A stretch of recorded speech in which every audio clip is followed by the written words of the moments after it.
Buenas tardes, mi nombre es Rocío Angélica Mesillas Alcalá. Mi matrícula la 22025217. El nombre del reto es Reto 2, la jurisprudencia. El nombre del módulo es Juicio de Amparo 1, V1, de la licenciatura en Derecho. Mi asesor educativo, la licenciada Sofía Pérez Fuentes Sacramento. En el Estado mexicano, el Poder Judicial de la Federación es un contrapeso que equilibra a los otros dos poderes, el Ejecutivo y el Legislativo, y define el balance que caracteriza a una democracia republicana como la nuestra. Conformado por la Suprema Corte de Justicia de la Nación, sus salas, tribunales colegiados, tribunales unitarios y juzgados de distrito, el Poder Judicial está facultado por la ley para emitir jurisprudencias y criterios jurisprudenciales precedentes de los que derivan las sentencias emitidas por los tribunales en los juicios de amparo, así como las controversias constitucionales y acciones de inconstitucionalidad. Sistema de precedentes mexicanos se forma con las jurisprudencias y tesis aisladas emitidas por el Poder Judicial de la Federación. Las jurisprudencias se pueden formar por reiteración, por contradicción de tesis y por sustitución. El sistema es perfectible y aparte de la falta de consistencia se debe, entre otras cosas, a que los criterios emitidos como tesis o jurisprudencias no son claros. Es decir, hay poca penetración y difusión incluido en el gremio jurídico respecto al tipo de jurisprudencias que existen, es decir, confirmatorias, supletorias, interpretativas, explicativas, diferenciales o renovadoras. Esto también es consecuencia de un sistema jurídico mexicano donde los precedentes son obligatorios únicamente para el Poder Judicial. A diferencia de otros sistemas de derecho común como el Common Law, el sistema de precedentes tiene una fuerza de ley. A continuación vamos a dar respuesta a los siguientes planteamientos. En el caso 1, respecto al caso 1, señala qué método de integración, reiteración, contradicción de criterios o precedentes obligatorios se utilizó para la creación de dicha jurisprudencia. La jurisprudencia por reiteración se establece cuando se sustenta un mismo criterio en 5 sentencias no interrumpidas por otra en contrario, resueltas en sesiones diferentes por una mayoría de cuando menos 8 votos. En caso del Pleno de la Suprema Corte de Justicia de la Nación, es el máximo tribunal con la mayoría de 4 votos y en caso de tribunales colegiados de circuito la votación debe de ser unánime. En este caso, la Ley de Amparo Reglamentaria en los artículos 103 y 107 de la Constitución Política de los Estados Unidos Mexicanos tiene título cuarto, la jurisprudencia y declaratoria general de inconstitucionalidad, capítulo 3, jurisprudencia por reiteración, nos dice el artículo 224. La jurisprudencia por reiteración se establece por los tribunales colegiados de circuito cuando sustentan por unanimidad un mismo criterio en 5 sentencias no interrumpidas por una en contrario. Las cuestiones de hecho o derecho que sean necesarias para justificar la decisión no serán obligatorias. En este planteamiento nos dice que época del Semanario Judicial de la Federación fueron publicadas las jurisprudencias. Esta se publicó en la 9ª época del Semanario Judicial de la Federación. Nos plantea el siguiente cuestionamiento. En el caso número 1, identifica si se cumple con el requisito establecido en el artículo 223 de la Ley de Amparo respecto a los votos que deben de emitirse para su aprobación, ya que cumple con los requisitos emitidos, que fueron un mismo criterio en 5 sentencias no interrumpidas por una en contrario, las cuales tuvieron la fecha de la primera, la facultad de atracción 10/2007, el presidente de la Suprema Corte de Justicia de la Nación, el 11 de julio de 2007, unanimidad por 4 votos, fue la primera. La facultad de atracción 78/2010, magistrados integrantes del Tribunal Colegiado del Circuito del Centro Auxiliar de la Séptima Región, el 29 de septiembre de 2010, unanimidad de 4 votos, sería la segunda. la facultad de atracción 120 diagonal 2010 magistrados integrantes del circuito del segundo tribunal colegiado del 22º circuito el 27 de octubre del 2010 con unanimidad de 4 votos es la tercera. La cuarta facultad de atracción 168 diagonal 2010 magistrados integrantes del segundo tribunal colegiado en materia civil del cuarto circuito el 19 de enero del 2011, unanimidad de 4 votos. Y la quinta sería la facultad de atracción el 13 diagonal 2011 11º tribunal colegiado en materia administrativa del primer circuito apoyo del segundo tribunal colegiado del circuito del centro auxiliar de la primera región 9 de marzo del 2011 con 5 votos. Entonces en el cuestionamiento de la pregunta del si cumple el artículo 223, las razones se justifican las decisiones contenidas en las sentencias que dicten las salas de la Suprema Corte de Justicia de la Nación, constituyen precedentes obligatorios para todas las autoridades jurisdiccionales de la Federación y de las entidades federativas cuando sean tomada la mayoría de 4 votos. Las cuestiones de hecho o derecho que no sean necesarias para justificar la decisión no serán obligatorias. En el caso número 2 nos hace la siguiente cuestionamiento. Respecto al caso número 2, identifica cuáles son los razonamientos para la jurisprudencia 1A diagonal J 93 diagonal 2013 entre paréntesis 10A fuera sustituida por la jurisprudencia 1A diagonal J 78 diagonal 2018 paréntesis 10A emitida por la primera sala de la Suprema Corte de Justicia de la Nación. En esta es una jurisprudencia por sustitución que consiste en la renovación de un criterio y el abandono de otro existente. Puede ser solicitado por cualquier tribunal colegiado del circuito al pleno del circuito al que pertenezca, que se sustituya a la jurisprudencia por contradicción que haya establecido. También lo pueden solicitar en los plenos de circuito de la Suprema Corte de Justicia de la Nación y las salas de la Suprema Corte ante su propio pleno. La Ley de Amparo Reglamentaria en los artículos 103 y 107 de la Constitución Política de los Estados Unidos Mexicanos, título 4, Jurisprudencia y Declaratoria General de Inconstitucionalidad, capítulo 4, Jurisprudencia por contradicción de criterios, nos dice el artículo 227, la legitimación para denunciar las contradicciones de criterios se ajustará a las siguientes reglas. 1. Las contradicciones a las que se refiere la fracción 1, el artículo anterior podría ser denunciadas ante el Pleno de la Suprema Corte de Justicia de la Nación por las ministras o ministros de los plenos regionales, los tribunales colegiados de circuito y sus integrantes, las magistradas o magistrados de tribunales colegiados de apelación, las juezas o jueces de distrito o el o la fiscal general de la República o las partes de asuntos que lo motivaron. Capítulo 2.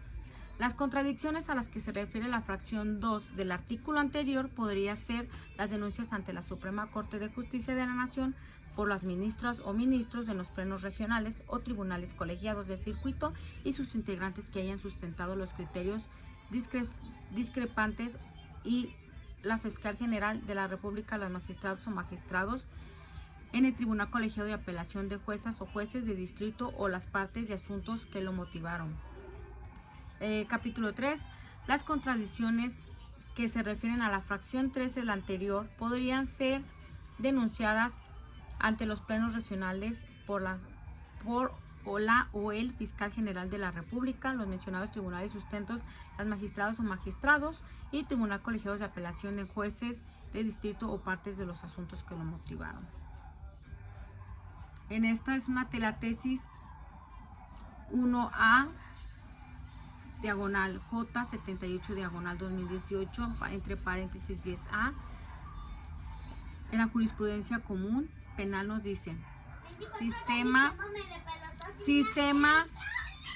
de justicia penal acusatorio oral contra el auto que ordene la citación de investigación a la audiencia inicial. Es improcedente el juicio de amparo indirecto o interrupción de la jurisprudencia 1A diagonal J 93 diagonal 2013 entre paréntesis 10A. La primera sala de la Suprema Corte de Justicia de la Nación, al resolver la contradicción de tesis 97 diagonal 2013 de la cual derivó la jurisprudencia 1A, diagonal J, 93, diagonal 2013, entre paréntesis 10A. Interpretó las legislaciones adjetivas penales de los estados de Chihuahua y Durango y sustentó que la orden de la citación a la investigación a la audiencia formulación de imputación con apercibimiento de aprehensión en caso de no comparecer transgrede el derecho a la libertad deambulatoria, pues coloca al individuo en una situación ineludible de obediencia ante el mandato judicial, pues coloca al individuo, lo que se traduce en un acto de imposible reparación susceptible al ser impugnado a través del juicio de amparo indirecto. Ahora bien, una nueva reflexión es la primera sala estima necesario interrumpir ese criterio jurisprudencial, nueva reflexión en la primera sala, porque la regulación de las citaciones a audiencia, las legislaciones locales mencionadas, es semejante a la prevista en el artículo 141 del Código Nacional de Procedimientos Penales para la citación a la audiencia inicial y a la de la lectura sistemática de fracciones 1 y 2 del artículo mencionado. Se advierte que la citación de la persona investigada a la audiencia inicial en la que debe formularse la imputación en su contra por sí sola no es un acto que afecte a la libertad personal al tratarse de una simple comunicación del juez a petición del Ministerio Público. En este sentido, ¿de qué se requiere su presencia para el desarrollo de una audiencia en la que se formalizará la investigación que se sigue en su contra y se formulará la imputación respectiva a la audiencia en la que podrá o no ser vinculado a proceso? Y en su caso sometido a una medida cautelar. No obstante lo anterior, el hecho de que conforme la fracción 2 del precepto citado, en caso de no comparecer injustificadamente, pueda ordenarse su comparecencia forzosa, pues ello es un acto futuro de realización incierta. Al no estar condicionado a que no esté citado, no asista sin justificación y representante social solicite que se ordene su comparecencia mediante la fuerza pública, por lo que este acto de comunicación como tal no incide en la libertad de la persona del citado. De ahí en contra del auto que ordena la citación de investigación a la audiencia inicial de improcedente en el juicio de amparo indirecto, pues esta se trata de un acto judicial fuera de juicio que no afecta a la libertad personal del quejoso conforme al artículo 107, fracción 4 de la Ley de Amparo.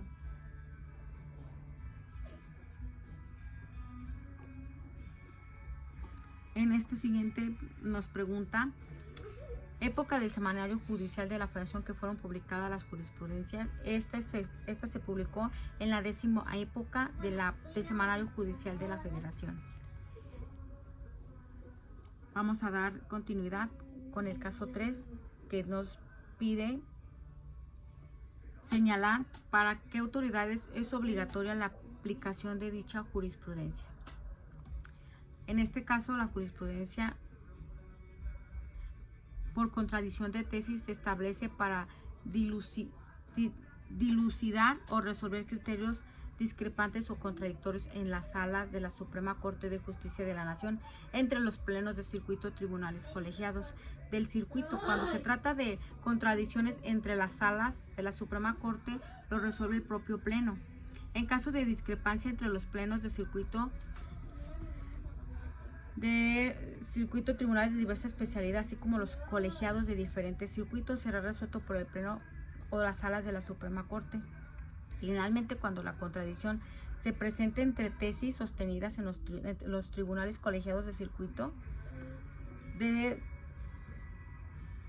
lo resolverán los plenos correspondientes, señalando los plenos de circuito que compondrán por los magistrados adscritos a sus tribunales colegiados del circuito correspondiente, o en su caso sus presidentes, en los términos que establezcan los acuerdos generales que al efecto emita un consejo de la Judicatura Federal. En este caso nos dice que es la tesis P diagonal J 145 diagonal 2000, la jurisprudencia constitucional común. La jurisprudencia, su aplicación viola la garantía de irretroactividad de la ley suprema. La Corte La Suprema Corte de Justicia de la Nación y los tribunales colegiados de circuito, al sentar la jurisprudencia, no solo interpretan la ley y estudian los aspectos que el legislador no precisó, sino que también integran a la norma los alcances que, sin estar contemplados claramente en ella, se produce una determinada situación. Sin embargo, esta conformación o integración judicial no constituye una norma jurídica de carácter general, aunque en ocasiones llene algunas de estas, fundándose para ello en el árbitro del juez, sino que el espíritu de las disposiciones legales que estructuran como unidad situaciones jurídicas, creando en casos excepcionales normas jurídicas individualizadas de acuerdo a los principios generales del derecho, de conformidad con lo previsto en el último párrafo en el artículo 14 constitucional, tal y como se reconoce en el artículo 94 del párrafo sexto de la Constitución Federal, así como los numerales 192 y 197 de la Ley de Amparo, en los que contemplan la interpretación por normas como materia de la jurisprudencia. Ahora bien, tomándose en consideración la jurisprudencia, es la interpretación que los referidos tribunales hacen de la ley y aquella que constituye una norma jurídica nuevamente equiparable a la ley, ya que no cumple con las características de generalidad, obligatoriedad y abstracción. Es inconcluso que al aplicarse no viola el principio de retroactividad consagrada en el artículo 14 constitucional. Dando respuesta al planteamiento del caso 3, nos dice el artículo 217. Las jurisprudencias que establezca la Suprema Corte de Justicia de la Nación serán obligatorias para todas las autoridades jurisdiccionales de la Federación y de las entidades federativas, con excepción de la propia Suprema Corte. Nos dice el siguiente planteamiento que ¿en qué época del Semanario Judicial de la Federación fueron publicadas las jurisprudencias? En el caso del número 3, fue en la 9ª época del Semanario Judicial de la Federación. En conclusión, la jurisprudencia es una fuente del derecho, la cual consiste en la interpretación válida y obligatoria de las normas jurídicas que hacen los órganos jurisdiccionales expresamente facultados para ello. Al conocer de los asuntos de la competencia, tiene la finalidad de fijar el sentido y alcance que debe de darse, la adaptación y arraigo de nuestro ordenamiento jurídico, y en especial para tener grandes impulsos de evolución y perfeccionamiento de dichas normas, consideraciones e interpretaciones que son obligatorias para los inferiores jerárquicos jerárquico de las mencionadas autoridades, y que expresamente señala la ley, denotando imparcialidad y justicia para todos. Gracias.